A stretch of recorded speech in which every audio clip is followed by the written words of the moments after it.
ગુજરાતના ભાજપના મુખ્યમંત્રીએ જે બે જવાબદાર ભર્યું નિવેદન કર્યું કે 23 ગાળા પૈકી એક જ ગાળો તૂટ્યો છે, આટલું બધું શરમજનક અને બિનસંવેદનશીલ નિવેદન કર્યું તે બદલ મેં એક કવિતાની રચના કરી છે. આજે જ 10 તારીખે ગુરુ પૂર્ણિમાના દિવસે મારા મનમાં જે શબ્દો સ્ફુર્યા એ મેં લખ્યા છે અને હું ગુજરાતના ભાજપના સૌ નેતાઓને આ કવિતા સમર્પિત કરવા માંગુ છું. દાદા કહે છે કે પુલ નહીં તૂટ્યો છે ફક્ત એક જ ગાળો. દાદા કહે છે કે પુલ નહીં પણ તૂટ્યો છે ફક્ત એક જ ગાળો.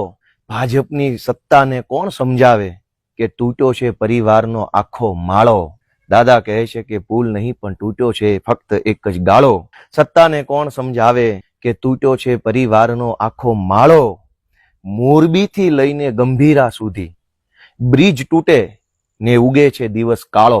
રોજ એટલી બધી દુર્ઘટના બને, સવાર પડે ત્યારે ખબર પડે કે આવું થઈ ગયું, કે મોરબીથી લઈને ગંભીરા સુધી બ્રિજ તૂટે ને ઉગે છે દિવસ કાળો. ભ્રષ્ટાચારે મૂકી છે એવી માજા કે નથી કોઈ એને રોકવા વાળો. આગળ કે હલકી ગુણવત્તા ચાલી જશે, ગમે એવું ખરાબ કામ કરો ભાજપના રાજમાં ચાલશે. હલકી ગુણવત્તા ચાલી જશે, બસ કમલમમાં આપો પાર્ટી ફંડનો ફાળો. લાશો ઉપર લાશ પડે છે, એટલી લાશો એનો નથી હિસાબ કે નથી મળતો કોઈ તાળો.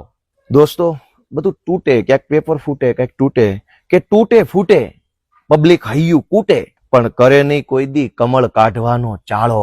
કહે કવિ, પબ્લિકની આ સહન શક્તિને રાખે સલામત ઈશ્વર ઉપર વાળો. અને છેલ્લી લાઈન છે કે ગોપાલ ઇટાલિયા બે હાથ જોડીને વિનવે છે કે હવે સૌને પાછા વાળો. બહુ થઈ ગયું, હવે પોતાનો આત્મા જગાડે ગુજરાતી મરદ મુછાળો. દાદા કહે છે કે પુલ નહીં પણ તૂટ્યો છે ફક્ત એક જ ગાળો. સત્તાને વળી કોણ સમજાવે કે તૂટ્યો છે પરિવારનો આખો માળો.